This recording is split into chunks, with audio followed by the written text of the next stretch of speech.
Okay, we are live once again. Sorry about that, guys. We just had some technical difficulties there. A little bit of internet issues. The stream cut out. This will be part two of the stream. Hopefully later on, probably tomorrow, I'll be able to just download these and splice them together. At which point, I will once again, just like last time, upload a full version of the stream. Uh, all put together. Oh, thank you, Dina. Dina has posted a link to our current stream in the chat, so we can just go right back here. So we pretty much finished up with the Wailords and the Porygons. We kind of talked about the whole Dynamax targeting thing with the Barraskewda. Nihilego maxed, took a bunch of KOs, and Flygon pretty much cleaned up for the Wailords. So that was that. Moving on to our fourth match. The SoCal Cheek Drillers versus us, the Amoonguss Burnouts. The Cheek Drillers had a 3-2 victory against us. The game went to time again for us. Ultimately, it was actually a really good battle to just be a part of. We've played with them a few times before. We kind of understand, like, we got the flow of the game pretty quickly here. We were trying to make calls. So they went for a U-turn or a X-Caesar into a what was it? The Keldeo into the slot. Keldeo, Yeah, yeah. predicting the Zarud switching, and we ended up going for Caparaja. We almost switched it in. Yeah, we really did. And there was a few other times, like we went for a play rough into the Rotom Mo because we figured we were gonna try and get a KO, but just in case the Surfetch switched in as well, we wanted to catch that. Yeah, it was just they snarled a couple times, expecting us to switch back into Keldeo. Overall, just a really good game. They thought we were going to go for a Mew setup, Dynamax, and we actually had like a more supportive set. We only revealed Charm and Taunt. They went for an Armaldo Dynamax right off the bat with the Choice Scarf Rotom Mo. Ultimately, man, it was just an awesome set to play in. Yeah, there was a lot of back and forth. Lots of back and forth, lots of switching. We got Trick Room set up, and we kind of got a few kills with the Caparaja. Yeah. We were able to eventually kind of work a win condition in our favor, but ultimately There just wasn't enough there time. just wasn't enough time, so they were able to end up taking the victory overall, 3-2. But fantastic game from both of us. I not trying to toot our own horn. I mean, they prepped very well. We were able to respond pretty well. They were able to just ultimately, come out on top. So a really great game from Hector and Allan there. So they ended up taking that one, and now 2-0. So good, congrats to them, honestly. Yeah, they we didn't expect the Armaldo at all. No. But we once we saw that it was their lead in the Dynamax slot, we figured, oh, okay, so they're probably using this to just get rid of Mew right off the bat. Yeah. So we were able to neuter the Dynamax pretty well. There was a lot of positioning after that, and we just couldn't find a spot to actually Dynamax effectively. What we decided to do was we had the max slot and we had 2 turns of Trick Room left with the Caparaja, so we actually protected. And then the last turn of Trick Room, we went for the play rough on the Surfetch, knowing that the Arcanine was going to kill us with Flare Blitz. And then we had Keldeo come out. Trick Room ended. Max slot went into Keldeo. We were able to max Geyser, but that was the last turn of the game. Yep. And it ended 3-2. And they just protected Arcanine, make sure it didn't die, and that was it. They had 3 left. We had 2. So, yeah. Good game all around. It's unfortunate that we didn't get to play out the rest of it. But Do you want to pull the chat up because we actually don't have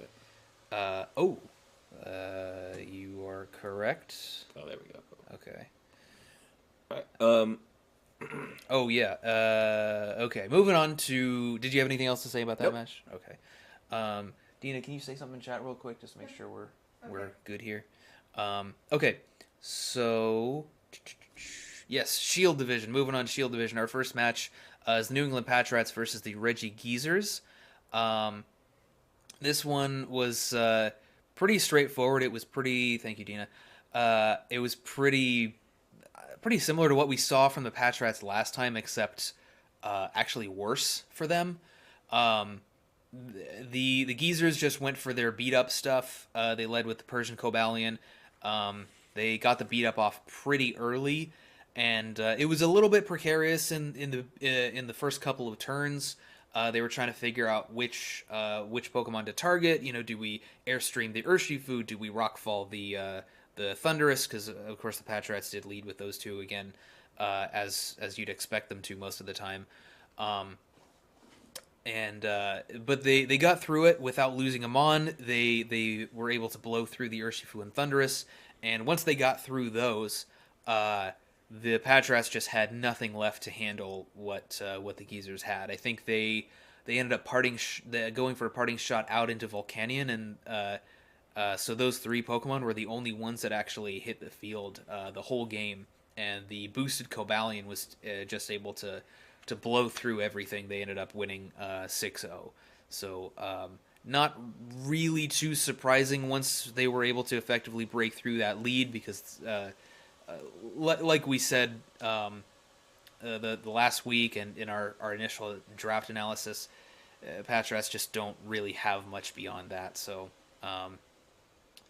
yeah, not super surprising. I think we expected the Geezers to take that one. And yeah.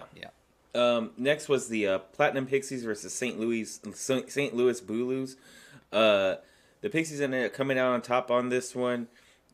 Actually came down to a couple of pretty good. It was a pretty good game, honestly. I felt went back and forth a little bit. You know. Yeah, it was good, but it was weird. It was very weird. Yeah. So, Crobat had a couple of blind hypnosis that it hit. I saw the St. Louis Bulus. They were talking about it a little bit. I personally don't. I know that the first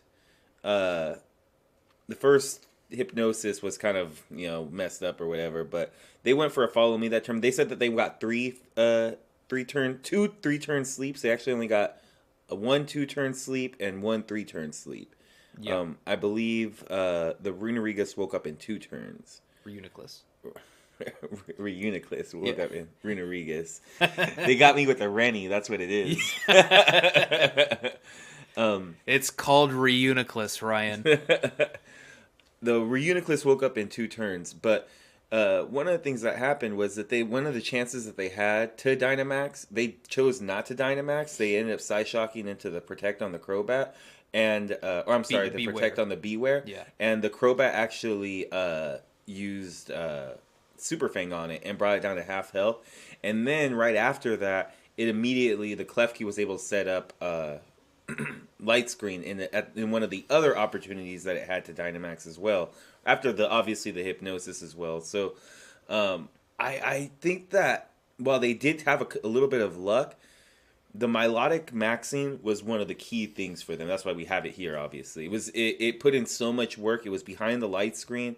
I don't know how much the sleep turns mattered too much on there, particularly because all it really helped them do is make it out of Trick Room, and the Reuniclus wasn't going to be putting out as much damage as I think they think it was, because the Light Screen was definitely going to be able to get set up. The Klefki was in a position to where it was just going to be able to get it with Prankster up no matter what. And they would have had a Dynamax at half health, essentially. So that wasn't going to be an ideal position for them regardless. And even then, the Milotic behind the Light Screen, I'm sure if they had an opportunity to max it in front of the Reuniclus because they knew that they could take damage, they probably would have done it quicker. But it was obvious that it was part of the plan late into the game that Milotic was going to have to be the one to Dynamax. I think it helped a lot. It was a good call because it was able to put down a lot of pressure.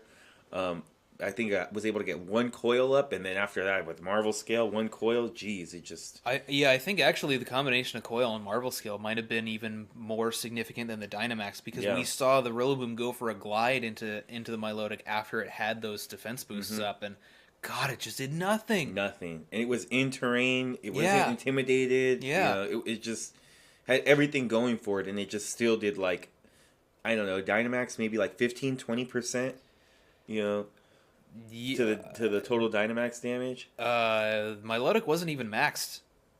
Are you sure? I thought it was max. I'm pretty sure. Okay. I mean, we could pull it up if we really want to. Yeah, it's not. But yeah, but it's I think the sleep turns were pretty significant. What they really allowed the Pixies to do was ride out Trick Room and more importantly, I think position themselves well with the Milotic. That's what it allowed them to do. The Milotic positioning was really big. Because for the record too, the what essentially the third sleep turn that the Togetic had, if it woke up on that turn, it was just gonna follow me away a Hypnosis, which would have landed on it and put it to sleep.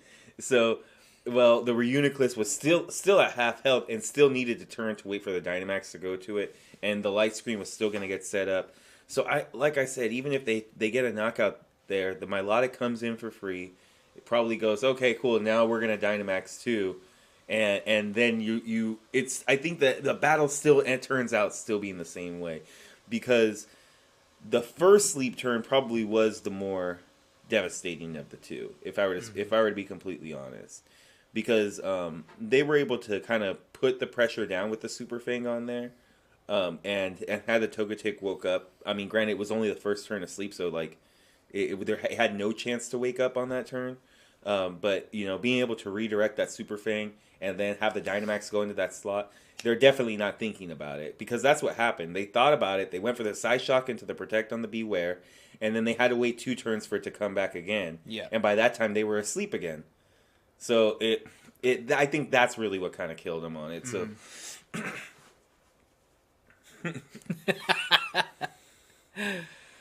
How you doing, Hunter? Yeah, it was. The sleep turns were a little bit rough. There was a couple of positioning things they could have done there. Even a little bit later, I mean, we saw that the Genesect was able to just bug buzz the Rillaboom down, and I think that if they, I think they. That was a huge trade. They explained why they didn't want to sack the Togetic there, and I honestly don't remember off the top of my head what they said right now, but I remember thinking that it at least made sense. So take that for what it's worth. I thought the Genesect went down that turn from a fire move. It did. It did. From what, though? Max Flare Heatran. Okay. So, yeah, I think that was their one shot to win if they hard predicted that Genesect to go for the Bug Buzz. And then they preserved the Rillaboom. Genesect was gone. They got to bring the Rillaboom back out against the Milotic. Now, we did see that it was really not doing that much damage to the Milotic. But so more damage than anything else on the team was going to do. Right. It was their best shot. It was their best shot. So I think that trade just turned out so well for the Pixies because it kind of solidified Milotic's win condition right there. Yeah, that was when the game was like 100% over. Yeah. When the Rillaboom went down, I think. Okay, so next, go ahead, Matt. Yeah, moving on. We've got the Mats versus the Jurors. Hunter says he's doing good. We're doing good as well. Hope you're having a good night. All right, so the Mats versus the Jurors. This was a really good game. The Mats, of course, won, but again, the Jurors taking a loss, but also having a really, really good match. This one, I think, they did even better than they did last week. Mm-hmm. It started off with with a huge bang, or rather 3 huge bangs. They went for Brutal Swing from the Raichu into the Weakness Policy Dynamax Victini, and oh my god, the Victini just went for a Max Flare, boom, Electivire dead. Another Max Flare, boom, Indeedee dead. Max Psychic, boom, Gengar dead. Unfortunately, the momentum shifted after that because when the Indeedee went down, they were able to redirect. That's why the Indeedee went down, and then the Kartana set up a Tailwind, which allowed them to allow the Kartana and the Regidrago to really just take over. Because they had pretty decent terrain control with the max overgrowths because they maxed the Kartana, and the Regidrago was just in Tailwind with that Dragon Fang boost to Dragon Energy. Oh my God, it just does so much damage. That was, oh God, That's it's the kind of insane. multi-battle I like seeing right there. Just tons of offense, two heavyweight teams just, punching each other until one of them gets knocked out. And that's essentially what we saw there was, Yeah. the threats coming out full force and doing everything they can. And then, yeah, we had the game we had. It was a fantastic game, though, it really was. Yeah, I definitely recommend you guys watch that one. It is not uploaded on Dina's channel yet. We'll probably get that one uploaded tomorrow. It is watchable as a VOD on Vishy's Twitch Yes, channel. which we linked in the description. Oh yeah, we should have mentioned that. We are linking all of our matches from this week that we're talking about now in the description of this stream. I'm pretty sure that carried over from. So ultimately, one of the things too is that game, the Matt Alcinas versus the Jurors. I hate to say it came down to this, but it may have came down to a focus blast miss. I think there were two big opportunities for the Jurors to win. One of them was that. One of them was if that focus blast hits the Kartana, Kartana absolutely goes down. That actually one shots the Dynamax Kartana if it's at full HP. And it took some damage from the Electro Web early on. Oh, I think it was like at. It was at about 70 or 80. 80%, yeah. So it would have done easy KO if it hit, and if it did hit, then that would allow Tapu Fini to just do whatever it wanted. Yeah, because that side would have been completely taken care of, and then it was just Regidrago, and I don't think they had revealed the other one yet, had they? Not yet, but it was the Glaceon. Yeah, it was Glaceon at the time, yeah. So it would have been close, I think. Right. They would have just had to pick off the Glaceon and then just ignore ignore the Reggie, and then Tapu Fini can just because the Regidrago didn't have anything that could hit. It only had dragon. Had dragon moves. So yeah. So essentially, came down to just a couple of things there. You said one more thing besides Focus Blast. The other one was if they had on their third turn of Victini's Dynamax, if they had gone for Max Flare into the Kartana instead of Max Psychic into the Gengar, I think that also wins them the game. Yeah. Because I think they'll have a better opportunity to take out the Gengar later on as well, especially since they were carrying Shadow Ball on the Assault Vest Dragalge. Because the Kartana was just what really fucked him up really bad. That was what gave him terrain control, so that Regidrago could just do whatever it wanted to do without having to worry about half damage from the Misty Terrain. So that combination of the Kartana and the Reggie really just went in. Yeah, definitely. So really good game though. And then the next one was Team Pussy versus Doesnt Click. This game was interesting.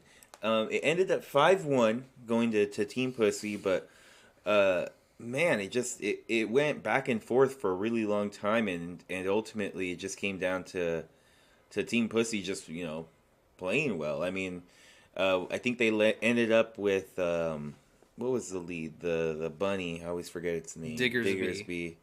Diggersby Togedemaru. Yeah, Diggersby Togedemaru versus Urshifu and Dragapult. And we got to see some interesting stuff just overall. I think the best was the Cutsat Berry Togedemaru with Sturdy, and then it was able to Cutsat Berry Endeavor at 1 HP. At 1 HP for the Toxtricity. And then the Toxtricity was Life Orb, and because the Togedemaru was Sturdy instead of Lightning Rod, the Overdrive still did damage to it while the other thing protected. Yeah. And then it died to Life Orb. Yeah. That was, oh my god. It was crazy. It was such a crazy game, and one of the things, I think by turn 3, like I said, it was Diggersby and Togedemaru versus Urshifu and Dragapult. And I think by the end of turn 3, it was Seismitoad. Oh man, I'm blanking right now. But it was completely different Pokemon. Mantine, yeah. Mantine, Celesteela, Seismitoad, and something else. It was by turn 3. But ultimately a pretty stally game. I told Matt probably the best use of defense to win a game that I've seen, because a lot of times most of these defensive games are so passive that you're stopping your opponent from doing any major damage to you, but you're not really doing anything back. And they had a combination of essentially Celesteela and Mantine, and they just could not. Doesn't click. Could not break through that. They had Maxis Cavalier could only really hit the Celesteela with a Max Razor Shell or a Max Geyser. Yeah. They just really couldn't do anything to those two Pokemon, and they just kind of cleaned up, by doing Air Slash. They got the Celesteela got an Air Slash KO onto the Urshifu. They really used their own Trick Room against them. Yeah, and like I don't really fault Doesn't Click for clicking the Trick Room there. Maybe it would have been better to just Thunderbolt into the Mantine, but like, I mean, then your Escavalier is yeah. I mean, even more useless. And you didn't want to switch in the Urshifu when just to take the Sludge Bomb from the Aromatisse, because the Urshifu is a big part of your offense. But then Trick Room was up, and it just took an Air Slash and went down. And the Trick Room wasn't even good for them anyway, because the Escavalier, despite all the good coverage it gets, like if your Escavalier is sitting in front of two flying types that both resist Steel, which we're talking about Celesteela and Mantine here, you can't break through that with the coverage that the Escavalier has. It was forced to go. The most amount of damage it could go for was Geyser into the Celesteela, which we saw wasn't even really doing that much. Yeah, and then the Celesteela had like your classic leftover Leech Seed recovery stuff, and with Protect, and was just able to kind of stall and get its health back. Honestly, just a really good game by Team Pussy. Once they positioned the Mantine and the Celesteela and set that up in front of them, it was just a wall that was also putting out like just enough amounts of damage to put them into like chip damage range. Or Celesteela got a few KOs. I think he ended up getting 3 KOs. Was like at +3 defense.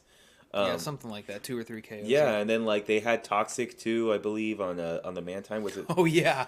So like they absolutely were ready to go into this like stally the game type mode from the jump. And I mean 5-1, that's a dominant showing, even though it took a long time to kind of get there. Just really good defensive play with a little bit of mix of like offense as well, and they were able to get a 5-1. Probably one of the better defensive games I've seen in this league, like just in all time. Yeah, they especially really since the implementation of the timer. Right, and they just didn't let Doesn't Click get going at all. I do wonder what kind of their game plan was here, since they didn't seem to be able to break through what Team Pussy had. I wonder if a more offensive Dragapult might have been the answer, a Dynamax Dragapult, because we saw that it was a light clay. It was light clay, so yeah, I don't think we saw a lot of moves from it, but you put a light clay on Dragapult, that's probably not your max option.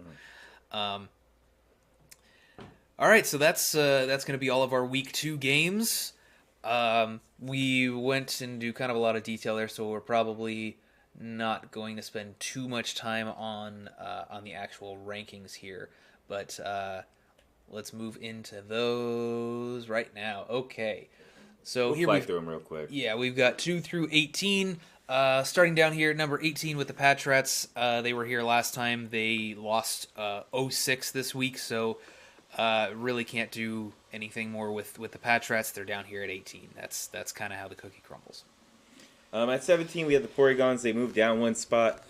They're 0-2 right now. Not necessarily an indication on their team overall. It's still early in the year, but trust us when we tell you that when you're 0-2, you're going to be down here in the double-digit rankings. I mean, it just is what it is. Yeah. But they haven't had bad games necessarily. The games against the Wet and Wild Wailords, was all right. But I'm starting to see when they have control of the game, they have good control of the game. And the second that their opponent starts to take away a little bit and gain the momentum, it's hard for them to get it back. Could be something that has to do with the team as a whole in general, considering that it relies a little bit heavily on rain. Could be something to do with that they can adjust with their play and with their prep.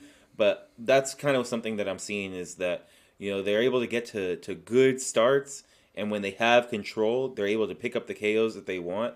But the second that their opponent kind of starts to dig into that, it's not working out. So, I mean, they have a good enough handle, I feel, on the league that they're going to be able to pull out a few wins. But their beginning of the schedule is really tough. So Yeah, I mean they landed Barraskewda on the power ranking slide here, so I mean that's cool. yeah.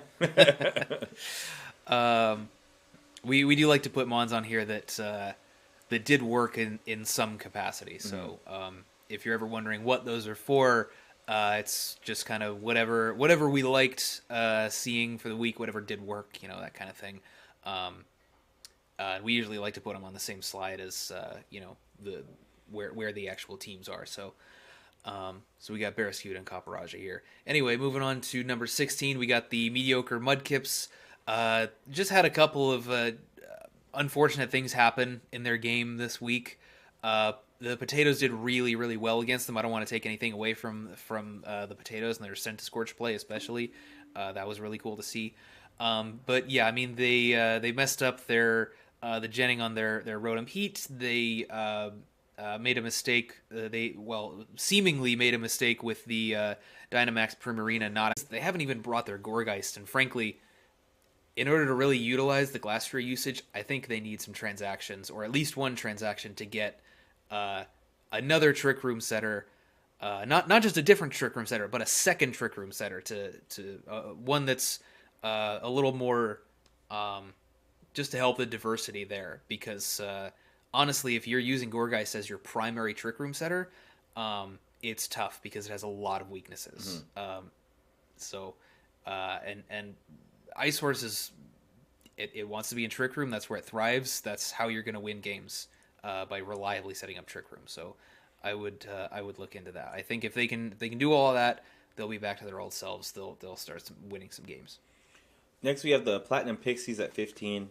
This is probably the first start of where things start to get a little bit weird. They picked up a win, but we have them below teams that have actually not won yet. It's going to be a little bit tough because they lost to a team that hasn't been doing very well. They still have glaring holes in some of their team on as far as their draft is concerned by not having some type of redirection. When you have 2 times 4 weaknesses on your team, you're going to want to be able to protect those with redirection. But ultimately, we like the direction that they're heading. Ty and Nick are not they're not scrub players at all. They're good players. They know the fundamentals of these games. We could tell, obviously, the way that they played against the Bulus. They understood their win cons. They understand how to build stuff.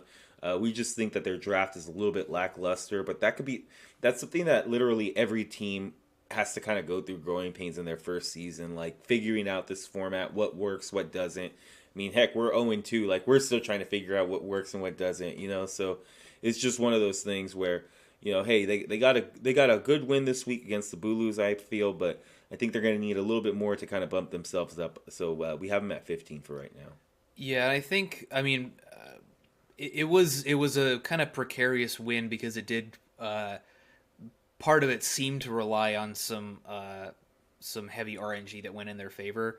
But I think even aside from that, I think we just, because of the weaknesses of this team, we need to see more out of them before we start shooting them up in the rankings. I think we need to see, obviously we need to see more wins, but I think even if they're going to shoot way up, they're going to need to take some pretty commanding wins and probably patch up their team with transactions. Yeah, as well. For me, it's not even the fact that they got, I think the RNG in that game was overblown or overstated a little bit.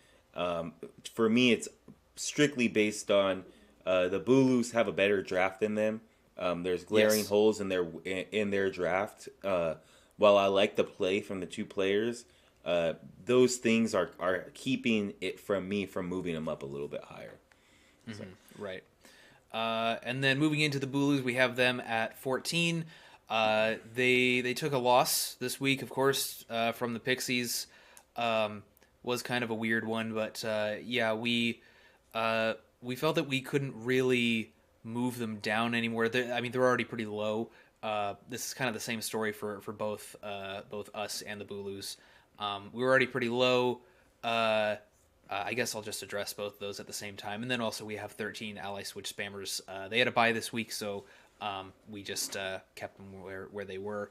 But us and the Bulus, I think we both played decently well. I mean, I especially like our game against the Drillers this week.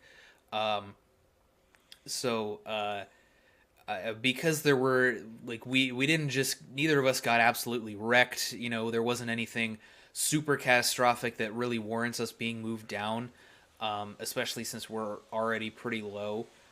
So we kept both of those where both us and the Bulus where we were last time. So and anything to say on either of those two or the spammers? Not really. I mean, when you have close losses like how we've had and how the other team who's above us, the Jurors, have, which I guess we can kind of lump them into with that.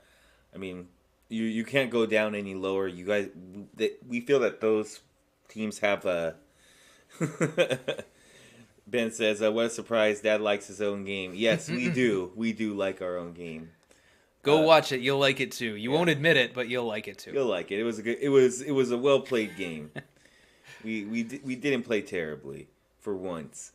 But yeah, I think with these teams, they have good drafts. It's early in the year, so they're going to be down here. I mean, it is what it is. We're 0-2. You know, what are you going to say? Mm-hmm. All right, moving on. We've got numbers 6 through 11 right here. So number 11, the Rainbow Raiders. They took a pretty hefty loss this week. They're the other team aside from the Pixies. They're the other team that is at 1-1, but also in the mix among the 0-2s. Partially because the win that they took was against a very low ranked team in the Platinum Pixies in week 1, and then this past week against the Seniors, it was just a really, really devastating loss there. I mean, they couldn't really get a foothold. They didn't really. It kind of looked to me like they didn't really have much of a game plan, and their team just fell apart. It was pretty brutal. Allan says we had the heat. You guys, the Mudkips have the heat. You guys have the mo. So yeah, really devastating loss from the Raiders. So we felt that again, it seems a little weird to have a 1-1 team down at 11 and then an 0-2 team at 10. But based on the way these games have played out so far, we felt that was fitting. At number 10, we had the Rural Jurors. They played against two tough teams. Two teams that are essentially in the top 5, as you can see. They're not here. And they pretty much played them right down to the wire both times. They have really good draft, obviously, with a great Firewater Grass score, a good synergy overall, just good trick room mode. I mean, it's really hard for us to kind of rank this team down at the bottom, considering how they've not only played, but the teams that they've played against.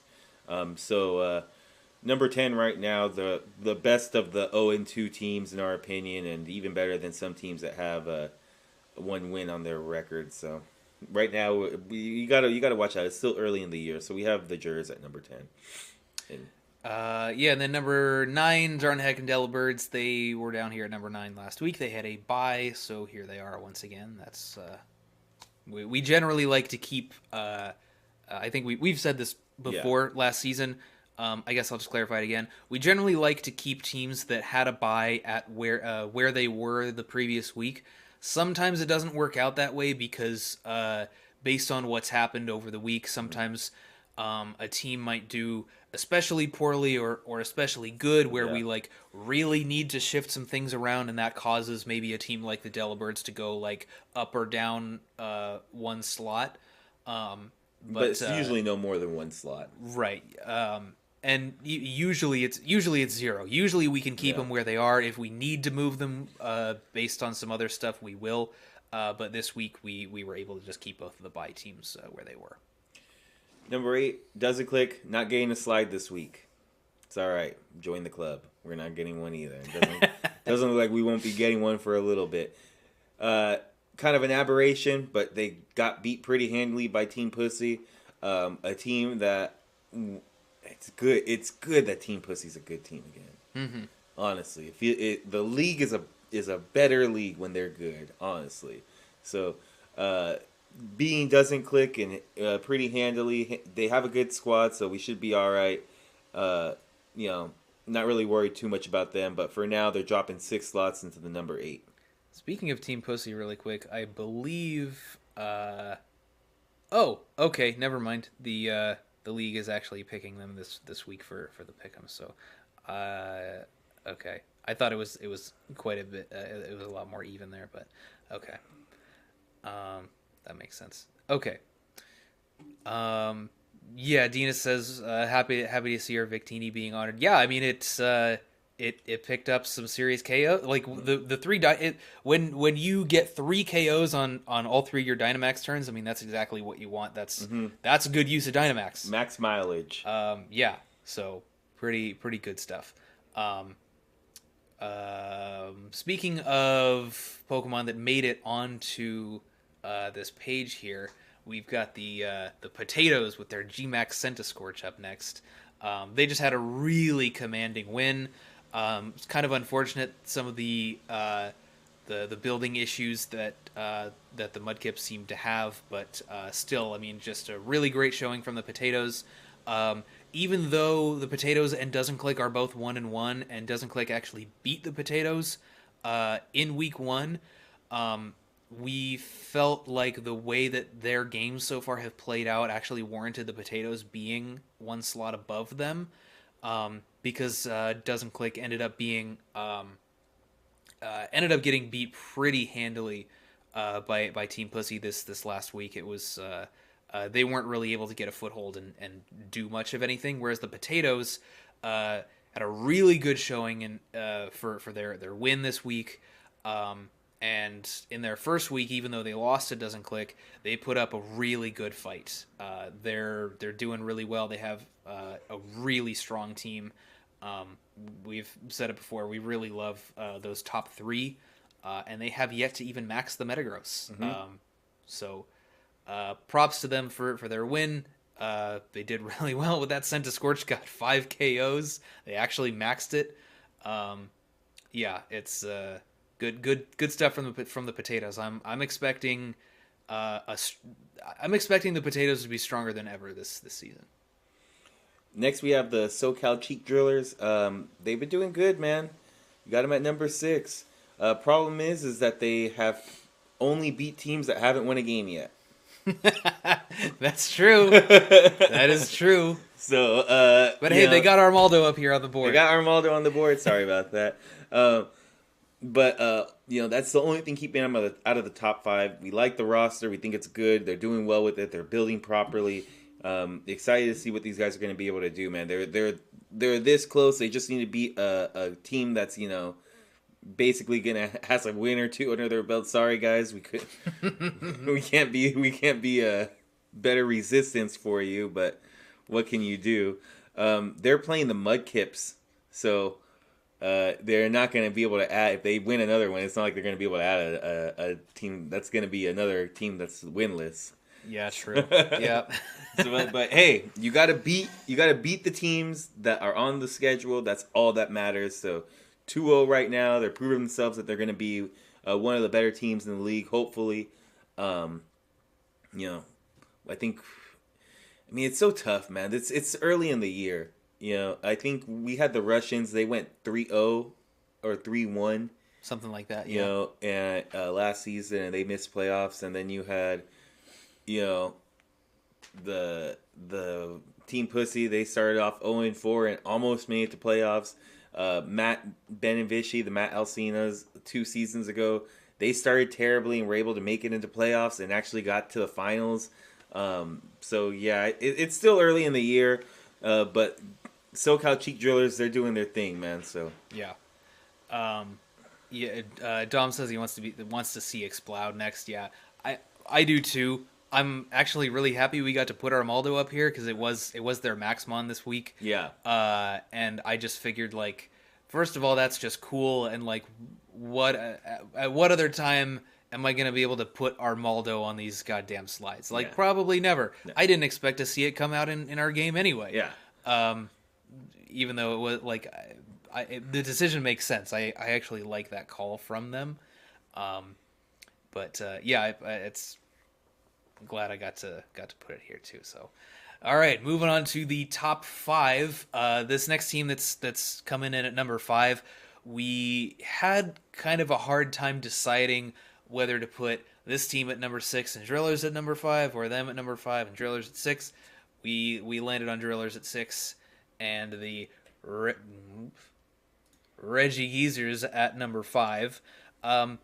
For a couple of different reasons, mostly having to do with how their games played out. They also haven't played a team that has won a game. Right. They've actually had the exact same schedule these first 2 weeks. The Regigeezers and the SoCal Cheek Drillers have both played us and the New England Patrats. Yeah. So we can't even base this on came down to was that the Geezers were 1 spot above them in the power rankings last week. And they also they have a higher differential.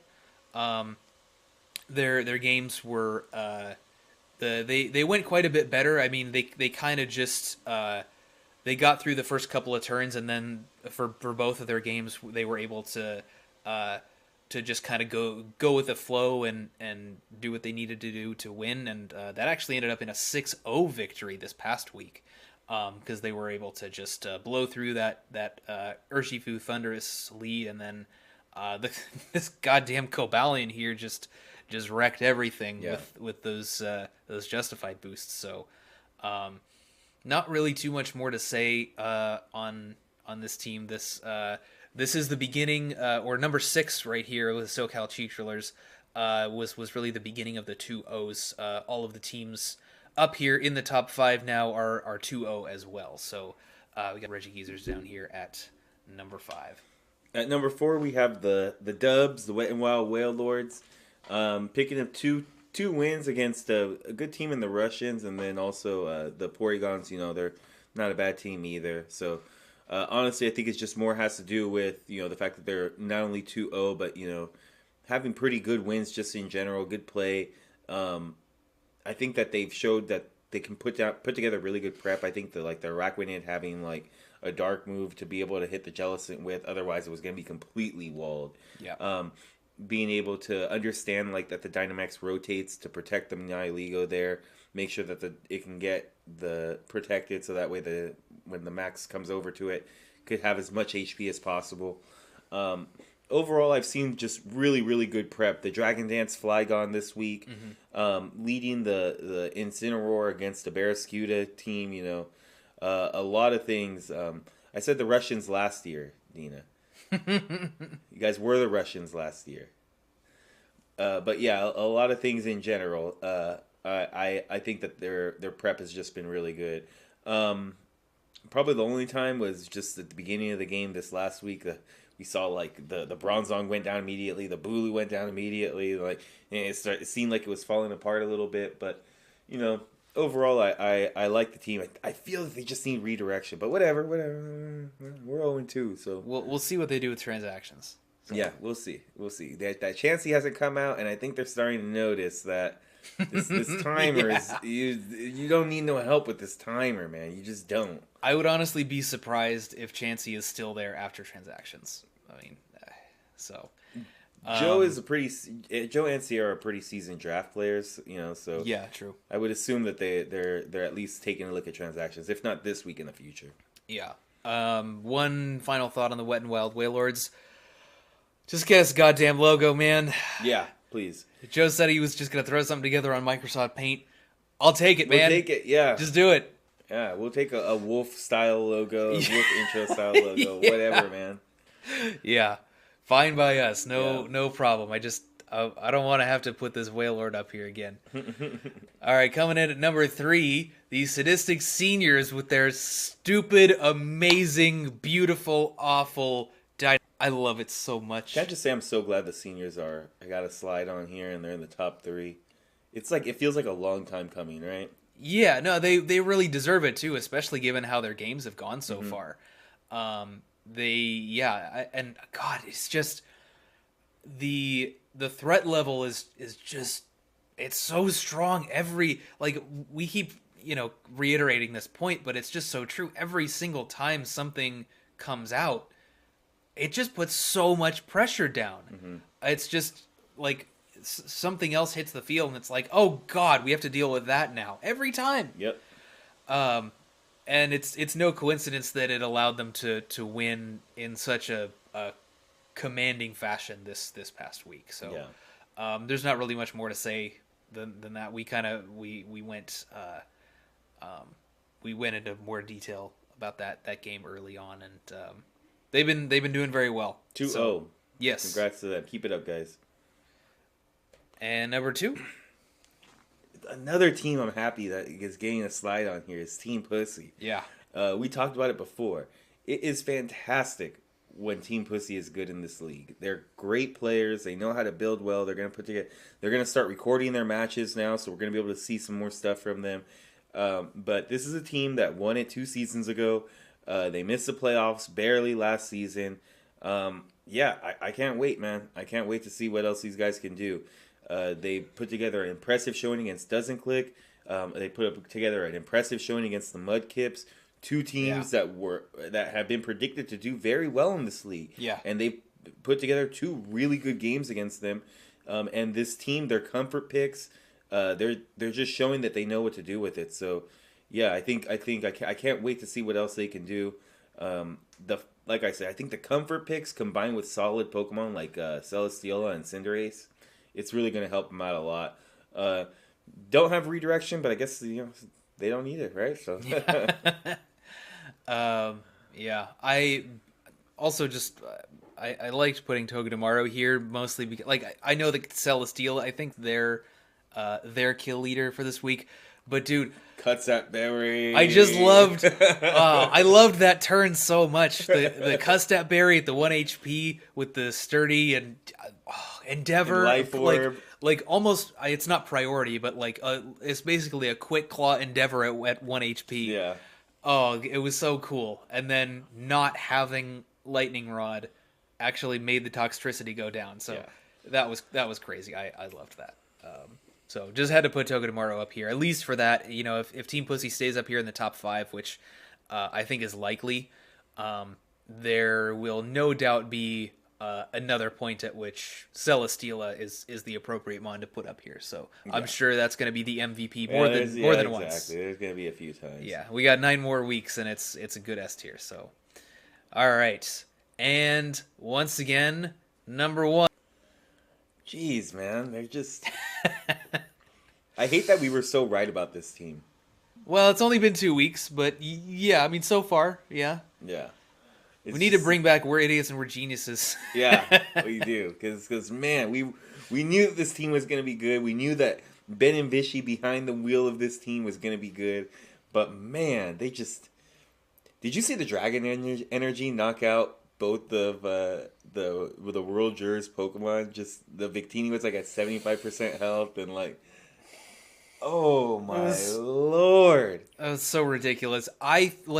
When the damage came out, I actually underestimated the damage a little bit because when I saw that double KO, I was like, okay, that's Specs, right? Nope. No, it wasn't even. Jesus, man. Yeah. This team is proving to be absolutely terrifying. They know how to set their stuff up properly. The Tailwind on Kartana, beautiful building, just beautiful prep overall. Honestly, they're going to be really tough to beat on a week-to-week basis. Are they in our division this year? No. Thank God. We have a really good record against Ben and Vichy. They beat us one time in top 4, mind you. But thank God we don't have to play against them this time because it's completely looking the opposite. We're looking not that great, and they're looking fantastic right now. So, also kind of a long time coming. We've been waiting for them to kind of just start running this league. It's been a matter of time, and they always seem to care just enough to make it to playoffs.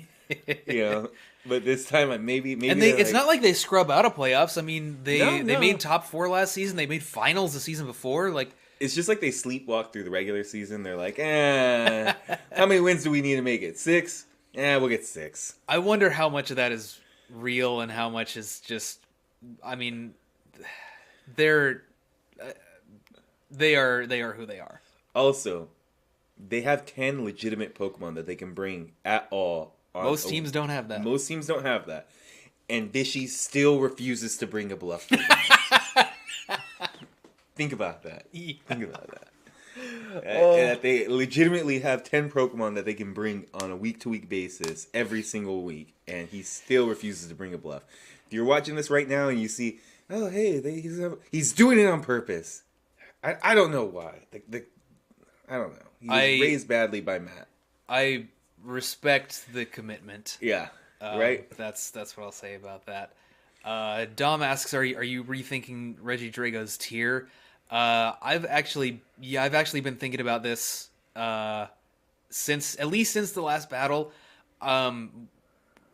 Thankfully, we don't have to make a decision on that anytime soon. That'll be a next season kind of thing. Yeah. So I'm definitely gonna be keeping an eye on it. If it continues to be as strong as it's appeared to be so far, yeah, I would probably put it in A tier for next season. But nothing we can do about that now. We put it in B tier already, and that's where that's where it is. That's what we do. So yeah, I mean, really good showing by the Mats. They almost lost, but they didn't. That's why we have the Jurors up pretty high for their record at least as well. Yeah. So it's they didn't have as dominant of a game as like a Team Pussy or the Sadistic Seniors did this week, but they were already at number 1. It's really hard to move them down if they don't lose, and especially if they're winning solidly. Right, and frankly, we like their draft better than the ones below them. They're on paper, if you're just looking at the Pokemon, their draft is still probably my favorite. Yeah. Ben, I mean, Ben says only A tier for the Draga. I mean, we'll see. We'll see, man. I mean, if you do well enough with it, then yeah, maybe we'll people put it in S tier. People are so reactionary in this league too. Yeah. Like I could totally see people like S tier. It did too good. And it's like, yeah, it's unusable in S tier, right? No, it did too good. Yeah. That's I wouldn't be surprised to hear that from some people. I don't think it's gonna even become S tier worthy. It's yeah. No. Yeah, U tier Regidrago. Let's go. All right, let's move on here. All right, so here's our power rankings for week 2. Down at the bottom, we got the New England Patrats at 18. Dark Web Porygons 17, Mediocre Mudkips at 16, Platinum Pixies moving up a little bit at 15. Then we got some stagnation here in the lower teens. St. Louis Bulus still at 14, Ally Switch Spammers coming off a bye still at 13. Us, the Amoonguss Burnouts still at 12. Rainbow Raiders taking a dip after a tough loss, coming in at 11. Rural Jurors staying at 10 after a hard-fought battle, even though they lost. Again, Delibirds, like the Spammers, coming off of a bye. We kept them there at number 9. Doesn't Click falling down quite a bit. I don't really like Doesn't Click falling this far, considering they were at number 2. But yeah, it was we just couldn't justify. It more has to do with everybody above them doing well rather than them actually being deserving of number 8, because I don't think they're deserving of number 8. Yeah. But that's just kind of what happens whenever we like everybody above them more. So they're number 8. Potatoes, really good showing so far. Up at number 7. SoCal Cheek Drillers taking a win off of us, moving up to 6. Regigeezers taking a 6-0 win this week, moving up into the top 5. The Wet and Wild Wailords taking another win, moving up to the number 4 slot. Sadistic Seniors taking a very commanding win, moving up to number 3. Team Pussy, also a very good win, putting them up at number 2. And then the Mats remaining at number 1 after their win as well. So those are our week 2, season 5, week 2 power rankings. Boom. Now we're moving into our week 3 pick'ems. Stick around after the pick'ems. We have another segment Yeah. relating to transactions after we get done here, so stick around for that.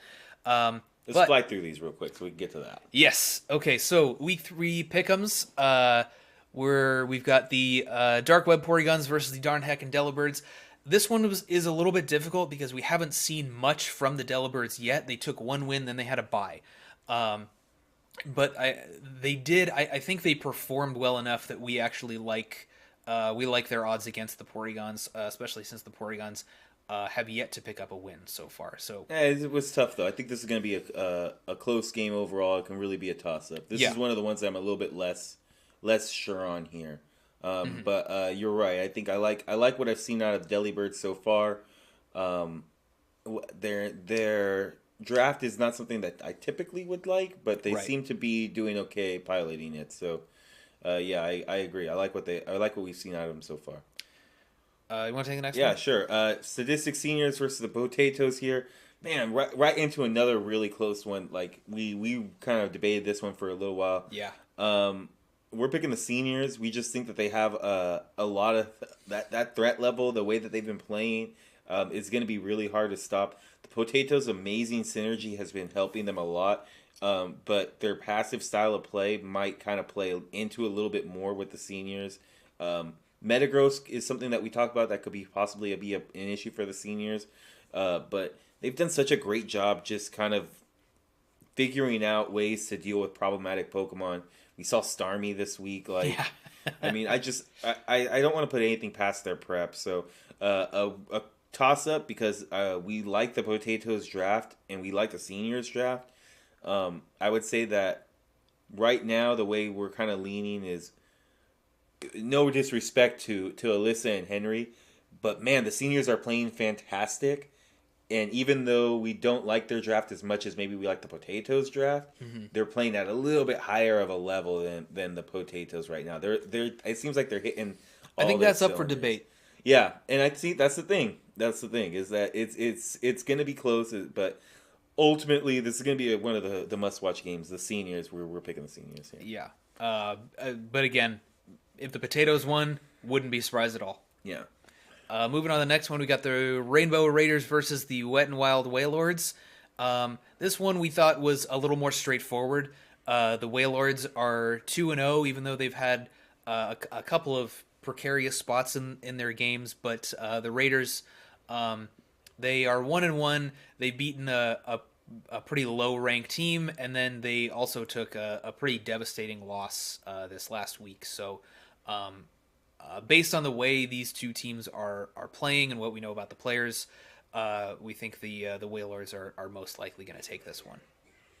Yeah, it's kind of tough when your S tier Pokemon gets beat by their Nihilego, right? The Togekiss just gets beat down by that Nihilego pretty badly. So we'll see how it works. Honestly, it just comes down to the Wailords have been playing fantastically, and the Raiders it's been a little bit inconsistent. So.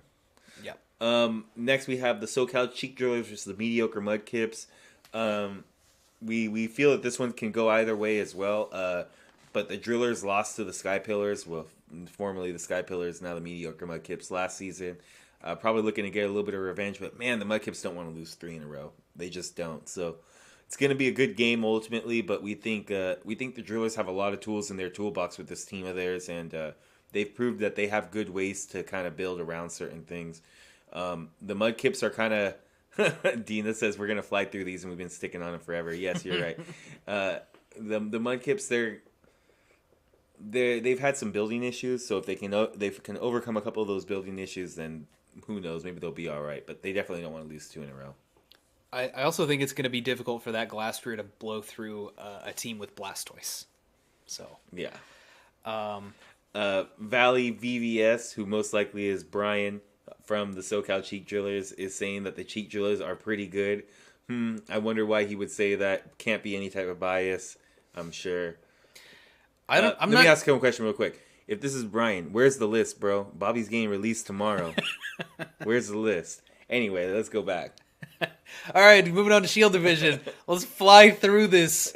Ally Switch Spammers versus Team Pussy. We're taking Team Pussy mostly because they've been pretty dominant so far.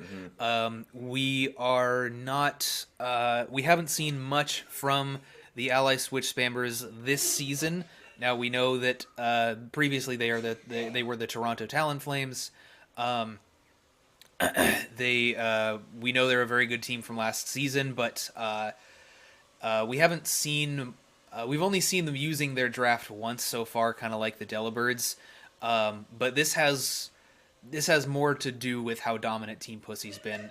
It's gonna be they're gonna be a really difficult team to beat. So the spammers can do it. They definitely can. But man, it's gonna be tough to blow through this team. Next we have the Matt Alcinas versus Doesnt Click.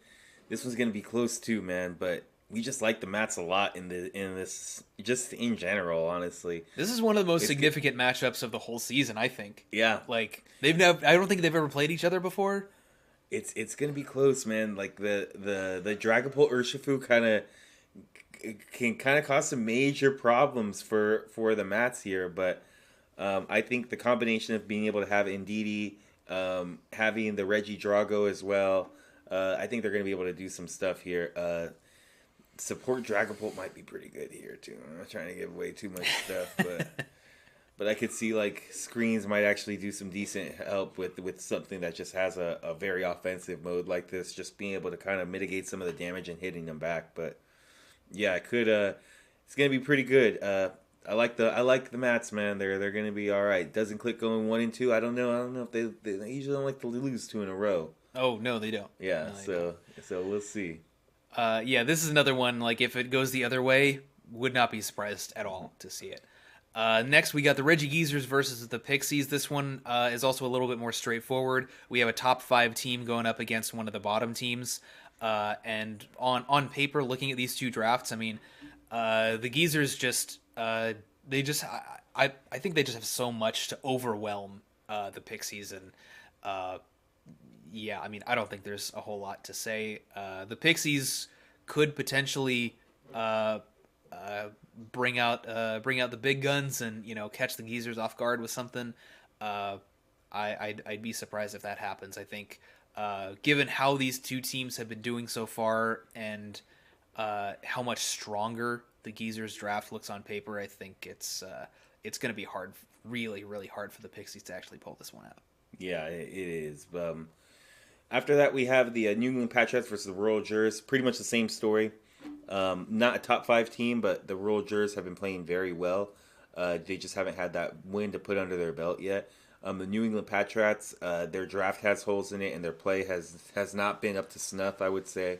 They're going to have a chance to get transactions done this week, but those aren't going to come into play until week 4, so they're going to have to stick with this roster for one more week before they can make any changes. Because of that, we like the Jurors here. We think that the Jurors have a lot of different game plans to kind of attack the mode that they've been relying on the most with the Urshifu and the Thundurus. So it's going to be interesting, but we predict the Rural Jurors are just going to take it outright.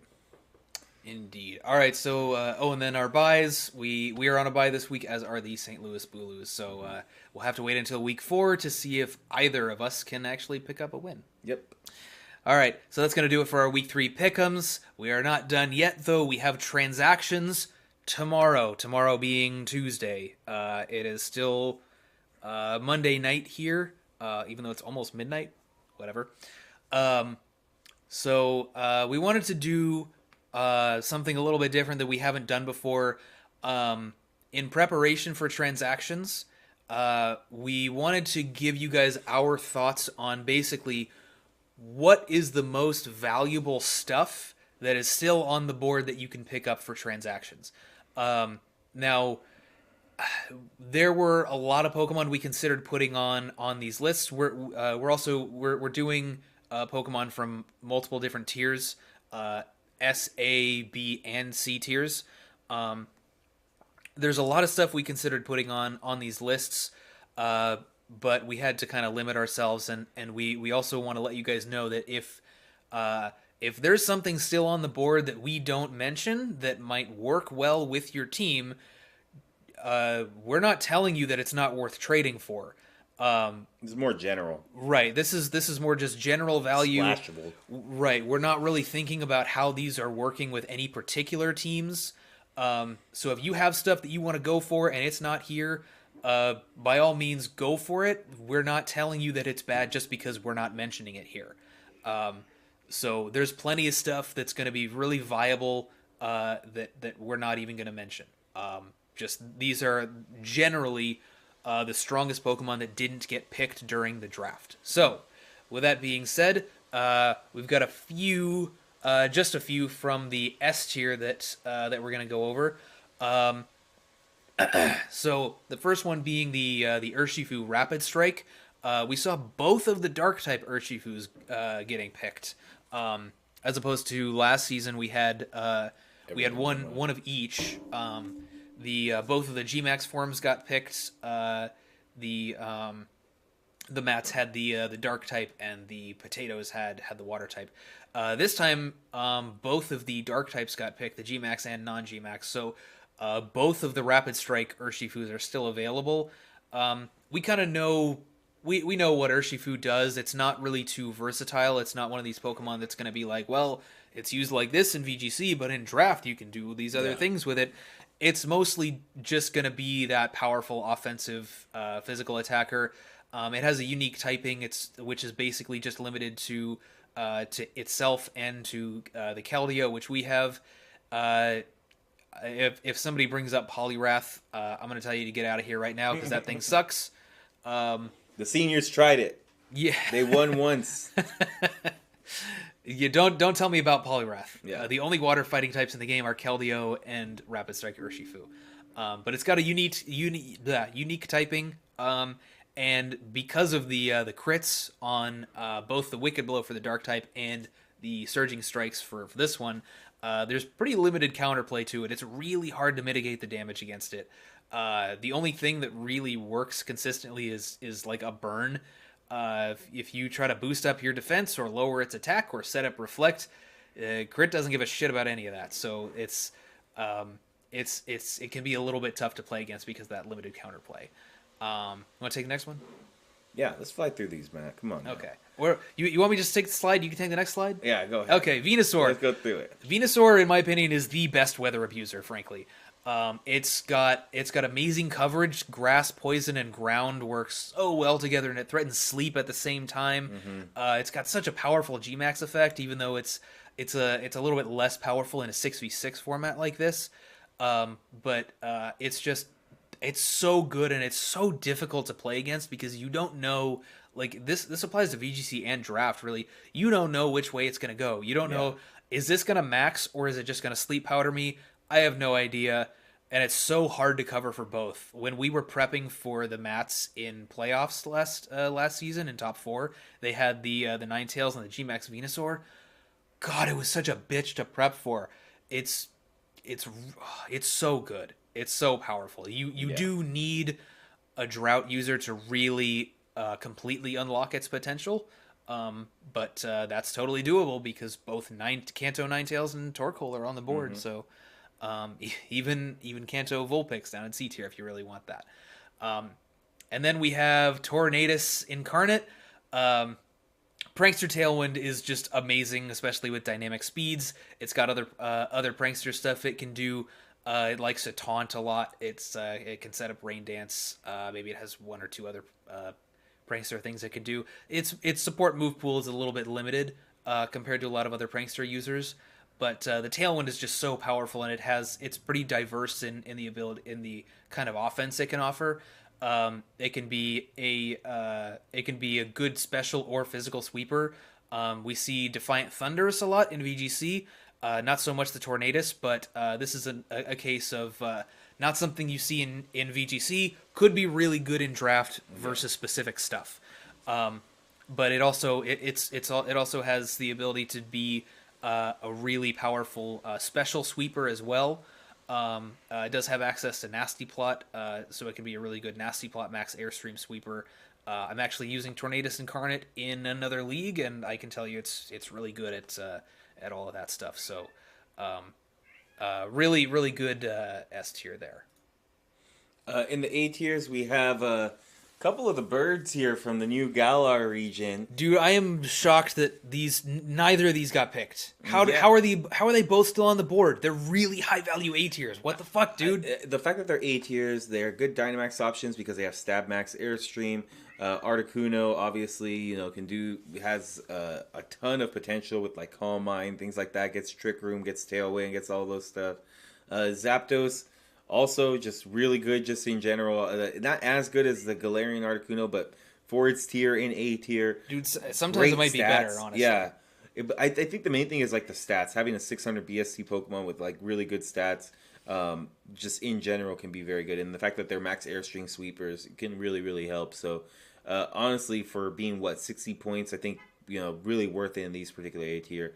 For Articuno, being able to have competitive to consistently be able to boost its special attack stat, when lowering your opponent's stats is such like a reliable strategy, having Articuno to kind of combat that a little bit and make sure that it's not going to get rolling completely is really going to help a lot. And like we said, the dual speed control, having max Airstream, having Tailwind, having Trick Room, like all those things is just going to help so much. You got to figure out which way it's going to go. And if you don't guess right, you could end up just on the back foot right away. Zapdos gets a very good ability as well, gets Defiant, has really, really good coverage. It's actually really underrated, the coverage that it gets. Yeah. It has some good support, 200 base speed, so it is able to get the support moves off pretty quickly. Just two Pokemon that I'm really surprised just haven't gotten picked. The Moltres we kind of expected, it's in the S tier, it's really good. But these two down in A tier, we definitely thought they have gone. So if you have some A tiers that, you're looking at that they're giving the side eye, that they're not pulling their weight, these two could definitely, fill out your team. You know what I forgot to do? Oop. All right, now you guys can see the whole slide because I fucked him up before we started. Oh, yeah. Yeah, so now you don't get to see our beautiful faces. Sorry, guys. You can end the video now if that was the only reason why you were watching. The next one is Torkoal. As an A tier, Tornadus, the Tornadus just want to get it on the screen. I know. The A tier, is a really good tier for such a powerful Trick Room sweeper. Something that has so much utility in being able to set Sun, having such a low speed stat that underspeeds so many things in this meta, as far as multi-battle is concerned, and can really just beat pretty much anybody's Trick Room mode just by having that. You don't even need. If you want to run like Venusaur with it by pairing those two, you really don't even need to have Torkoal in Trick Room. You can run it any way that you want, and then just kind of have it like it's a Trick Room counter if you want, because you're deterring them from setting Trick Room up on you. Because Torkoal could just put up massive damage with the eruptions, whether they're Charcoal boosted, Choice Specs boosted, however you want to do it. It could do major damage. So. Some really, really good, high quality A tiers that I think are still left on the board here, and I do really think that these can help teams that are struggling, particularly with like Fire type for the Torkoal. Some really solid Fire type just in general. So it's good at support too. Yeah, like Yawn and you could Will-O-Wisp or Burning Jealousy. It's actually good at support too. Body Press as well. So. Next up, we got some more A tiers. Celebi is something that it's a Pokemon we feel is actually really slept on. I don't know if it's ever been picked as long as we've played in this league. Nope. But it's honestly really powerful. It's a high BST mon. It's got base 100s across the board. It's honestly not even that different from Victini. I think Victini's move pool is what kind of pushes it over the edge into the S tier, but Celebi is frankly a high value A tier, and I'm shocked it hasn't gotten some play, and it's actually a good max option. It's really versatile. It has a lot of good coverage. It like I said, base 100s off the across the board, so you can go physical or special. It gets Nasty Plot, it gets Sword Stance, lots of coverage. It can do some supportive stuff as well. How does this thing not get picked? I don't get it. Same with these next ones too. Go ahead. Yeah, Salamence and Gyarados. Salamence we've seen less of doing this kind of stuff, but Gyarados early on, it's in VGC and in Sword and Shield, it was a really big Moxie Max Airstream Sweeper with that getting access to that bounce. And Salamence and Gyarados are going to function pretty similarly in that respect. They're both going to be pretty powerful, getting those Moxie boosts as your Dynamax option. And they're actually kind of versatile in that you can use them both for support as well. I mean, Gyarados, you can do stuff like Icy Wind or Thunder Wave, Taunt. Salamence, you can put like Tailwind, Breaking Swipe, probably Bulldoze. Bulldoze for speed control too, especially if you got like a Metagross or something next to it. I think these are really strong Pokemon that can do a few different things very well, and they're good at role switching as well. Brian here coming in saying that Celebi is free. That's, whenever Brian says that something's free and that's his only argument for it, that's how you know you have him beat. Because I'm sure Allan, during the team building, brought all this stuff up and they're like, what do you think? And Brian's answer was like, it's free. It has a ×4 weakness. You just described most things. Yeah. Like Salamence has a ×4 weakness too. Gyarados has a ×4 weakness too. But I do want to say, Brian, I think you're sleeping on it, man. I think you're sleeping on it. I think everybody is. Yeah. Marowak, pretty straightforward. We all know what Alolan Marowak does. It's extremely powerful, still on the board. If you need something with raw damage, if you want a good ghost or fire type or both, pick this thing up. It's probably going to do well for you. Real quick, Marowak and Gyarados, that combination, the Talon Flames did very well with last season. And they picked it up very late, too. Picked it up very late, making Marowak jolly, getting the max airstreams up. Oh, yeah. You don't have to just do Trick Room. If you build this thing right, it could do a lot of different stuff. So, yeah, I'm surprised Marowak Alola is on the board as well. For sure. All right, you want to take these? Yeah, sure. A couple more A tiers here. Grimmsnarl, Grimmsnarl is pretty straightforward for the most part, but what people don't understand is that it also has a really good move pool and can be used offensively, something that we've used as well. It's your typical Prankstermon that, as far as like getting, Thunder Wave, Fake Tears, Scary Face, it gets a lot of different support options. Also gets access to Fake Out. So ultimately, I think I'm surprised that both Grimmsnarls didn't get picked up. I know the G-Max one did, but the regular one not getting picked up, I was really surprised at as well. Gothitelle, another Pokemon gets Fake Out. Shadow Tag's really, really powerful in multi-battle. Here's why, guys. It's impossible to check whether or not they're running Shadow Tag or competitive unless you see the competitive activate. Because you can't switch out your first slot to see if there's Shadow Tag on there, because it's going to lock you into the switch. So the only time you can really check is if you've already activated competitive or if it's the optimal play to switch out. And you're just like, well, we're going to need to switch out. May as well check if we can. But ultimately, Gothitelle in multi-battle is so powerful. And that's a top-tier Trick Room setter with Fake Out, with a good ability, good bulk. I'm really, really surprised that it hasn't been picked up yet. And you noted here as well that it has an offensive mode with competitive.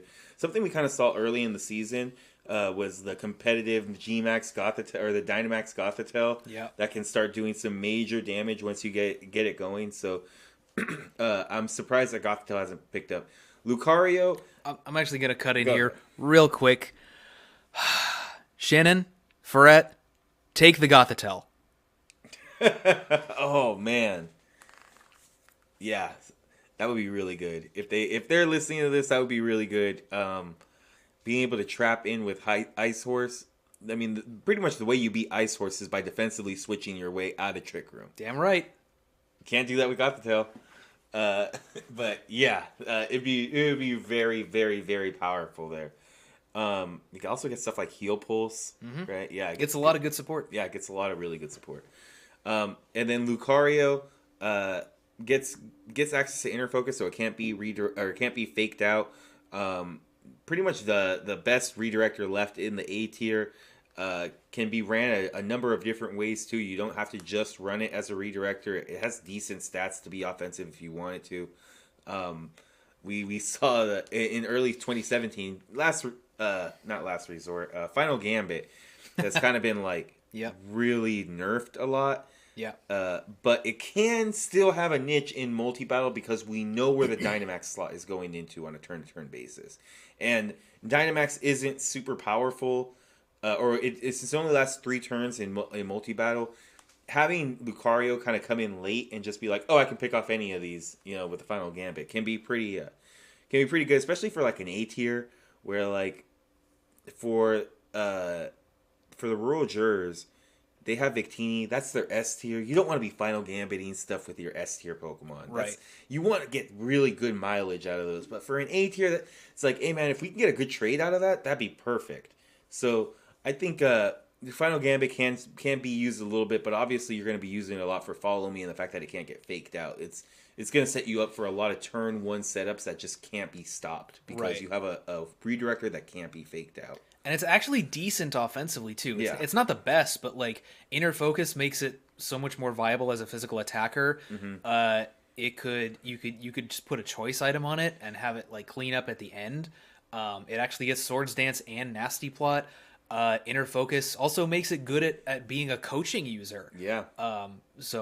Because coaching can't be redirected, so like fake out, follow me, who cares? I'm gonna go for coaching anyway. Mm-hmm.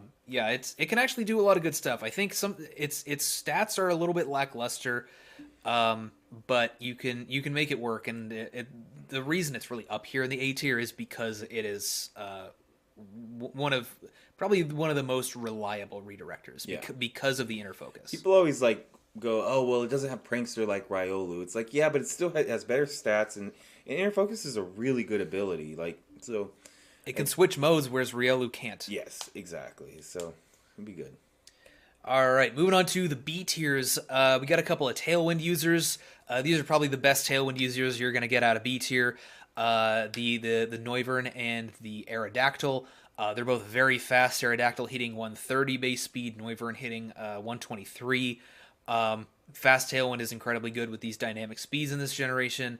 They're both capable of going offensive because they are so fast, and they have decent offensive stats. Not the best, but they can actually both function as max airstream sweepers.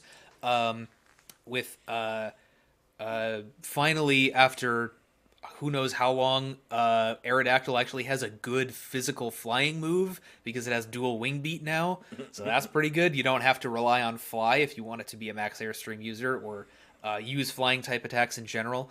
But yeah, imagine they can saying the word good move and dual wing beat in the same sentence. Well, I mean, that's what it comes down to for some of these flying types, like Dragonite too. It's the same thing. So gotta have that stab, man. Right, that's important. But both of these mons get some decent coverage. Aerodactyl, I don't know if it used to get Dragon Dance, but I noticed that it actually does now. It's at least a TR. I don't think it got it before, but I could be wrong. They also have they both have some decent support options even outside of the Tailwind. They both have access to a really fast taunt. Noivern has U-turn, has a couple of other things that I'm not remembering right now, but and then the Aerodactyl has it has Wide Guard, which you don't see much of these days. A little bit more now that we have that GS Cup type format in VGC, but not so much really anywhere else. Good support mons, and they have some offensive options as well. Then we got the Cofagrigus and Runerigus, kind of just smashed these two together. They're very similar to each other.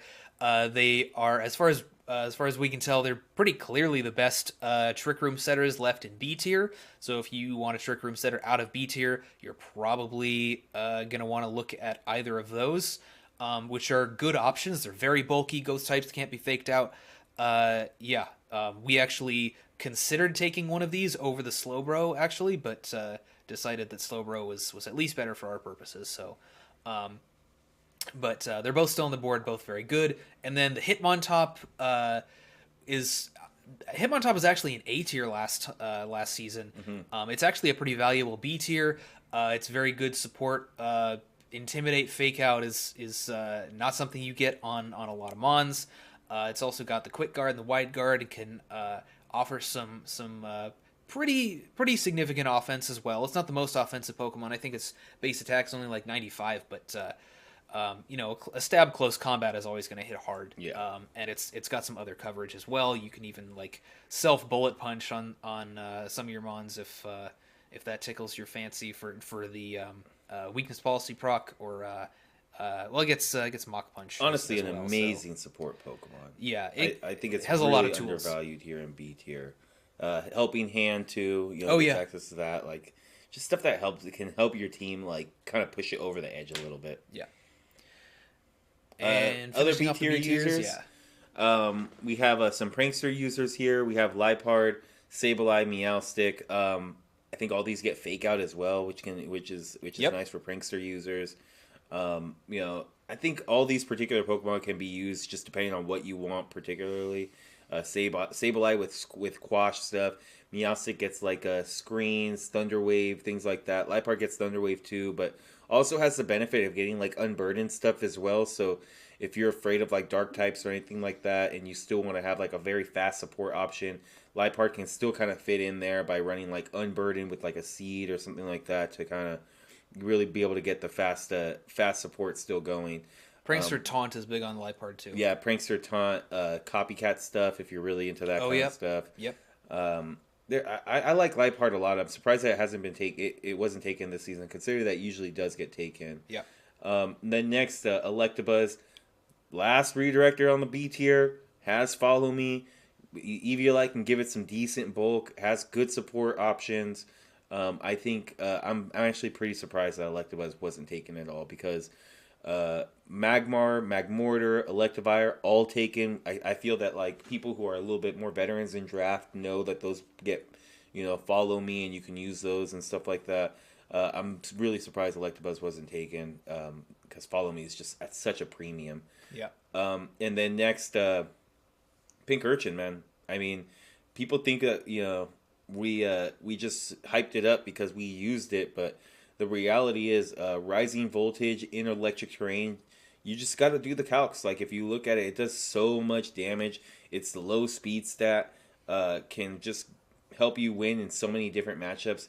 It really is almost like a budget Torkoal in a way because it doesn't really have stats that like make that kind of stand out, but its ability helps it offensively in such a way, and its low speed stat helps it offensively in such a way that it makes it very threatening in those trick room situations. And here's something too. When you have both Rillabooms, Tapu Bulu, Indeedee, and Tapu Fini all on teams, being able to use a B tier as something to just kind of get rid of terrain or even nullify stuff like Amoonguss that has been taken with sleep and all these other things, I think that it can be very, very valuable in certain situations. So just having something that can come in and set terrain for you is very, very valuable. Absolutely. And now we're moving on to the C tiers here. We've got the first one is Behem here. As far as we're concerned, this is the best Trick Room setter in the C tier. All the other Trick Room setters you're gonna find down here are they're a little bit awkward. Like stuff like Claydol and Orbeetle. They're too fast and not offensive enough, really. They set up a Trick Room and then they just they kind of have a hard time doing anything in Trick Room. There are Pokemon that are just kind of too fast and frail, like Jinx. Jinx, you can use it for other stuff, but don't draft Jinx thinking, oh, well, we need a Trick Room user, we're going to take Jinx. And then there are just some Pokemon, some Trick Room setters in C tier that are just straight bad. Like, nobody's going to take Solrock or Lunatone, right? Behem it's got 40 base speed. It's a respectable Trick Room user with that speed. Not as slow as you want it to be, but it is in C tier. It has okay bulk, not great, but I would say the bulk is usable. And then it has 125 base special attack with actually a lot of good coverage. It's actually, I think it's kind of a sleeper pick down here in the C tier. So much so that I think if you took like 10 to 20 points out of the speed and put it in bulk, it would easily be good enough to be a B tier. So I think it's easily the best Trick Room setter you're going to get out of C tier if that might be what you're looking for. Dusk Lycanroc, frankly, this one's really straightforward. Its speed and damage output is just very high for C tier. It was in B tier last season. I think you can actually make a really strong case that it still deserves to be in B tier. But it's down here in C, and I think it's a serious value pick in C tier. It's a big steal. Frostlass also kind of steal down here in C tier. It's got the same speed as the Dusk Lycanroc, 110, or is Dusk Lycanroc 112? No, Midday is 112, I think. I think the Dusk is 110. Yeah. Okay. So Frostlass, same speed, base 110. It's mostly just going to be a fast, diverse support Pokemon. It has a lot of support options. It's got Icy Wind, Thunder Wave, Will-O-Wisp, Taunt, Fake Tears. It's got a lot of stuff like that. It has some decent coverage. You can use an Ice Shard to self-proc a weakness policy maybe. It gets Poltergeist. You can run it physical or special. Its base attack and special attack are only 80, so don't expect it to be a sweeper. But if you need to use an attack on it, you can go physical or special. You can go either with the Poltergeist or with the Shadow Ball. It actually gets triple Axle, or you can use the classic Ice Beam. It actually has you can run a surprise Destiny Bond on it as well. That's always good with a speed like base 110. We've seen that on Gengar quite a few times in this league. So yeah, it's got a lot of good stuff it can do. I think it's actually fairly valuable down here in C tier if it works well with your team. And then Fungus, I think, might be the C tier I was most surprised not to see picked up. It's definitely the best redirector out of the ones down here left in C tier, largely because it has that base 15 speed with the Spore. It's so good at countering opposing Trick Room because it's so slow, just like Pincurchin. It's got the same base speed as Pincurchin, and you can just put almost anything to sleep before it has a chance to get going, with a few notable exceptions like the overcoat on a Scavalier, or if you really need to put it can also force your opponents to put safety goggles on their slow Trick Room sweepers. It's a pretty effective Trick Room counter, and then only one thing can hold the safety goggles anyway. Yeah, so, exactly. Yeah, Fungus, very very good C tier. Couple of other C tiers here that we just kind of wanted to get in, almost like honorable mentions a little bit. Some low tier redirectors, because redirection still is a premium on these particular boards. Pichu, Togepi, and Squirtle all get redirection. All can hold something like a Focus Sash to kind of get 2 good hits out of it. They all have like a similar amount of like support options, Helping Hand. Does Pichu get Fake Out? Yes. Yeah. So, and Lightning Rod. Yeah. Squirtle as well, I believe, gets Fake Out. So you have a few different things that you can use here. If you need redirector and C tier, there's still these 3. Next, you have the Tailwind setter.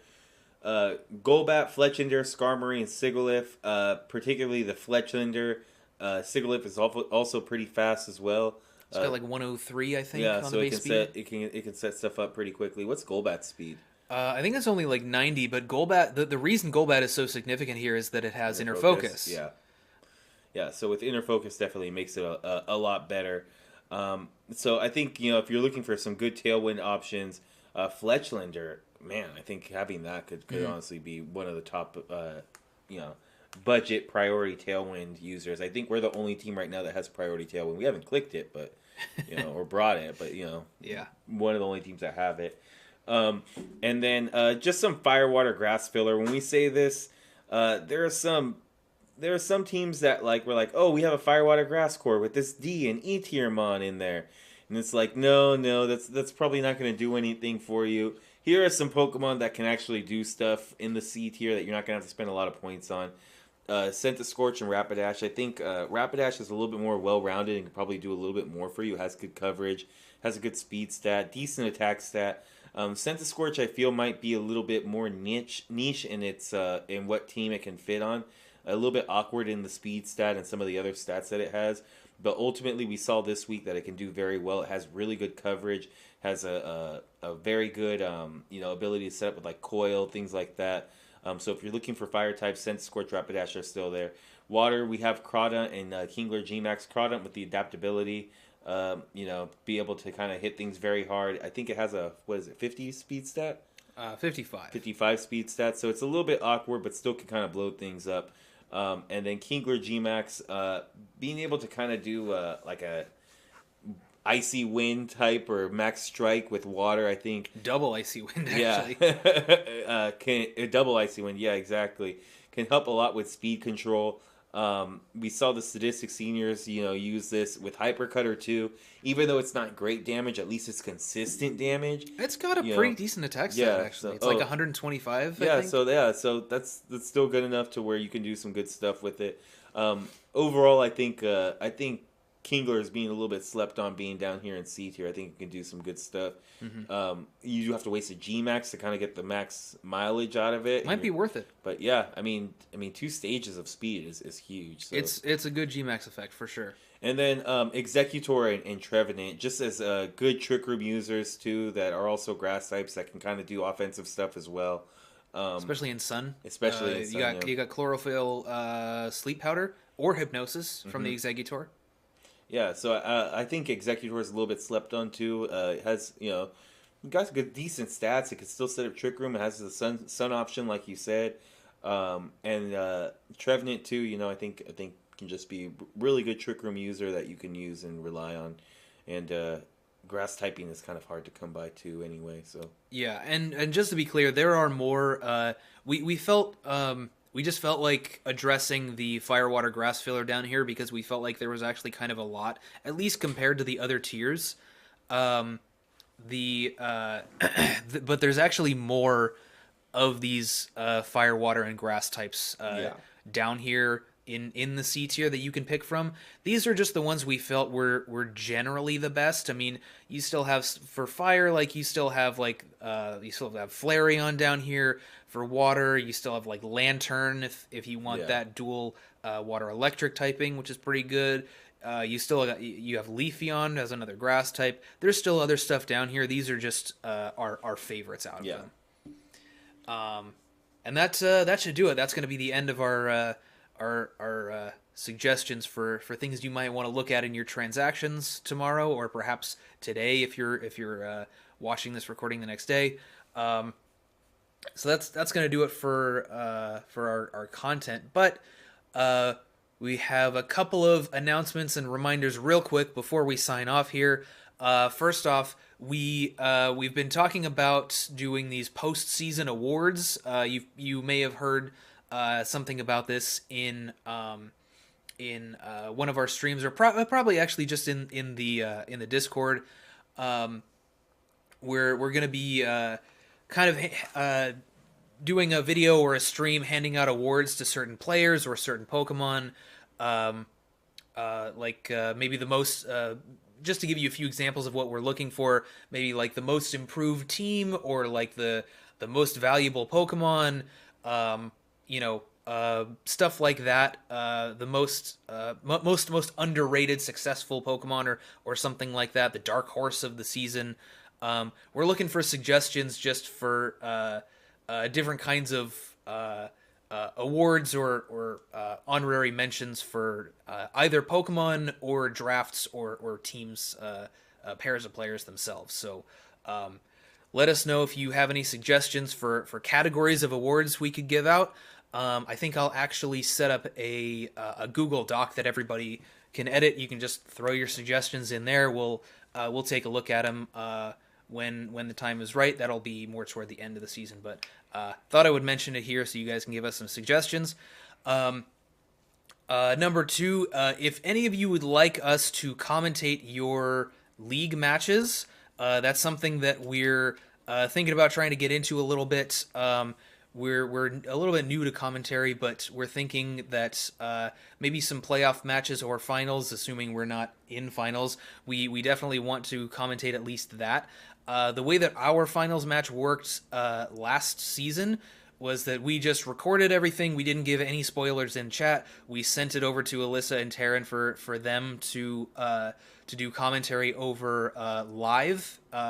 They went in blind. They didn't know anything about the excuse me, about the match. We uploaded it unlisted to YouTube and just sent it over to them, and they live streamed themselves commentating over it. So that's kind of what we're aiming for. If you have a really good match and you want us to commentate over it, let us know. We can't guarantee we will get to every match that you guys want us to commentate over. But given the time, if we have time for it, we definitely want to get some practice in for that. So if you have a really good match and you're thinking, hey, might like Matt and Anthony to commentate over this match, see what they think, that would be pretty cool. Then I would suggest uploading it unlisted first and sending us over a link to that match. Don't tell us what happened. We want to go in blind. I think this coming week for week 3 would be a really good time for that because we do have a bye week, so we have a little bit of extra time compared to other weeks. Moving into transactions, Tuesday, whether you're watching this tonight or watching the recording tomorrow on Tuesday, transactions begin on Tuesday. I believe they begin at 8 a.m. PST, 11 a.m. EST. So the transactions are going to run throughout week 3 until they're finished. It's going to be just like the draft. You have an 8-hour time limit to make your transactions. If we end up skipping you, then you're going to get moved to the end. You cannot pick up any Pokemon that are being dropped this same transaction cycle. And again, this is the most important thing about transactions that I'm going to mention here. You cannot use any of your new Pokemon this week in week 3. You have to wait until week 4. Do not use your transaction Pokemon until week 4. We've already decided if anybody shows up with one of their transaction Mons in week 3 in Team Preview, I don't care if you're not even bringing it to the battle.